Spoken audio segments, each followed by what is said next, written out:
कबीर के लिए कहा जाता है कि वो एक विधवा ब्राह्मणी के बेटे थे। लेकिन जनरली हम क्या जानते हैं कि कबीर जो है मुसलमान थे। क्या थे? मुसलमान। क्या बड़ी है?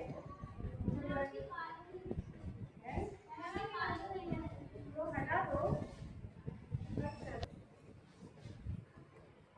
कबीर के बारे में ऐसा कहा जाता है कि कबीर जो है वो विधवा ब्राह्मणी के बेटे थे। लेकिन आप ये जानते हैं कि कबीर को कहा जाता है कि वो जुलाहा थे और वो अपना जीवन यापन कैसे करते थे? किसी को पता है? नहीं। टोपियां सिल करके करते। क्या सिल के करते थे? टोपियां। टोपियां सिल के बताया।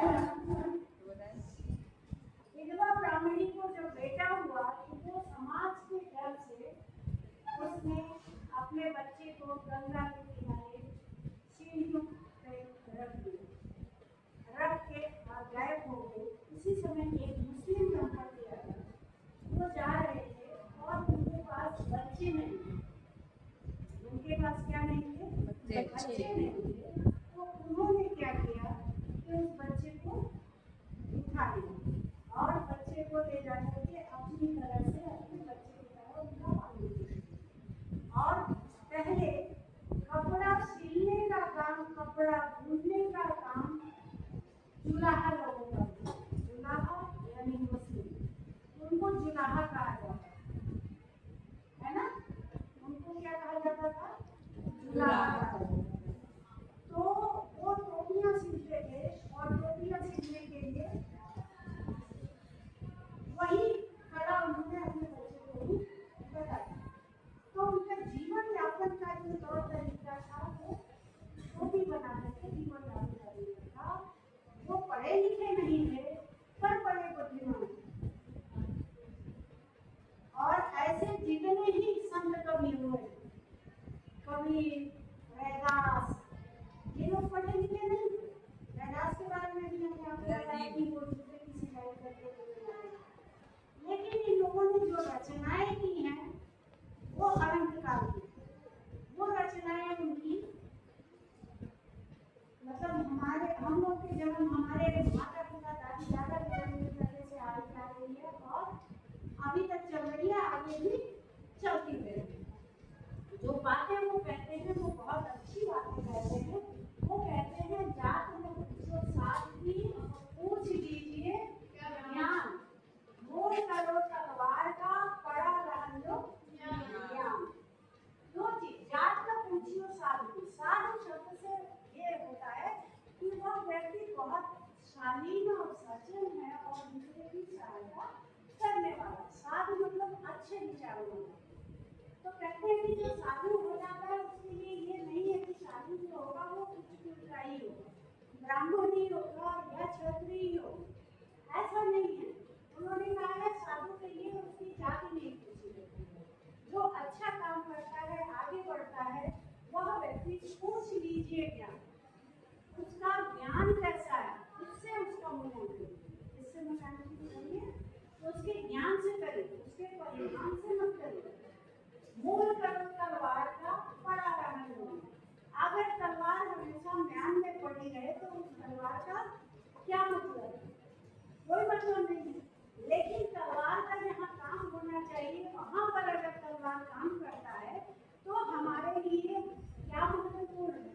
तलवार, न कि म्यान। कई लोगों का सोने का म्यान होता है, चांदी का म्यान होता है, लोहे का म्यान होता है। लेकिन सोने चांदी में वो तलवार रखने से कोई फायदा नहीं। तलवार का क्या काम है? तलवार जो काम कर रहा है वो ज्यादा महत्वपूर्ण है। दूसरा है आवत गाड़ी एक है, उल्टत होई अनेक, कब कबीर नहीं रहिए, नहीं एक की एक। वही जैसे लोग क्या करते हैं, जब लड़ाई झगड़ा होता है तो लोग क्या करते हैं? गाली देते हैं, अपशब्द बोलते हैं। अपने से सामने वाले को क्या बोलते हैं? अपशब्द बोलते हैं। उन शब्दों को सुन करके वो एक गाली देगा तो हम कहते हैं उसने एक गाली दिया, मैंने धड़ाधड़ 4 गालियां दी, ठीक है। और बड़े से बड़े कि हमने तो गालियां दी नहीं। अगर वो गाली देता है तो आप चुप रहो, मत बोलो, बर्दाश्त करो उसको। तो वो एक ही गाली देगा, एक ही गाली आपके पास आई, लेकिन आपने उसने 1 दिया, आपने 2 दिया, तो उसने 10 दिया।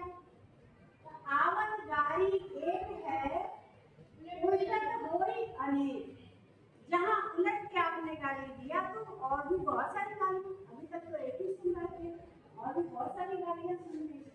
कहाँ पर ये नहीं उलटी है, नहीं एक की एक रही, एक की एक। वही कबीर दास जी कहते हैं कि अगर आप उलट करके गाली नहीं देंगे तो एक की एक ही गाली देंगे, ठीक है।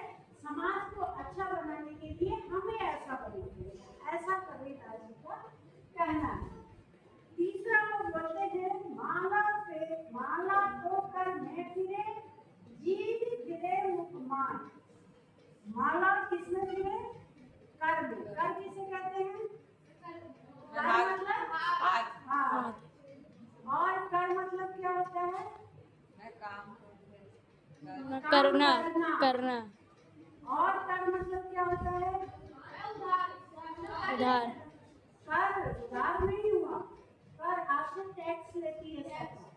कर स्पेलिंग हिंदी में एक ही हुआ, क और र, लेकिन जगह जगह पे उसके अर्थ क्या हुए? अलग अलग।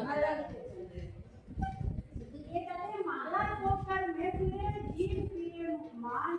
मनवा तो जो विष फिरे, यह तो सुमिरन नाथ।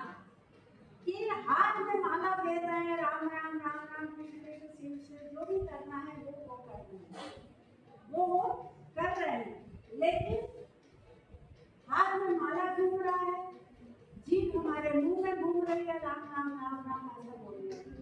मनवा तो चौधरी से फिरे, लेकिन जो हमारा मन है ना, हम इस समय क्लास में हैं और हमारा मन इंटर कॉलेज के फील्ड में है कि वहाँ बच्चे खूब खेल रहे हैं और हमको पढ़ना पड़ रहा है, ठीक है। तो दिमाग तो हमारा घूमता रहता है ना, यह तो सुमिरन नाम। कबीर दास जी ये कहते हैं कि इस तरह का सुमिरन मतलब होता है स्मरण, इस तरह से भगवान का स्मरण जो है वो भगवान का स्मरण नहीं होता। कई लोग सड़क पे आप देखते हो कि वो जाते हैं हाथ में माला लेके रखते हैं,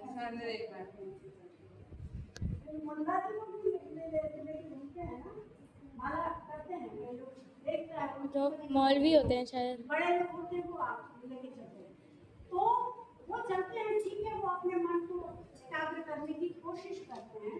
लेकिन कबीर दास जी कहते हैं कि अगर आपको ईश्वर का स्मरण करना है तो मन और चित्त दोनों को एकाग्र करना पड़ेगा। आंख बंद करके अगर आप नाम जप रहे हैं तो आपका ध्यान मोदी को माला के दानों पे होना चाहिए, और आपका दिमाग भी जो दाना हटा उस दाने के साथ आपका मन टहलना चाहिए। तो ये हुआ मन को एकाग्र करने का तरीका। यानी कबीर के कहने का अभिप्राय ये है कि सबसे बड़ी बात जो है, आप कितना हो मंदिर में घंटा बजाइए, आप कितना हो मंदिर में घंटों तक पूजा कीजिए, फूल चंदन सब कुछ लगाइए, पर अगर आपका चित्त चंचल है तो यह भगवान की पूजा नहीं है, बल्कि अपने मन को और अपने चित्त को एकाग्र करके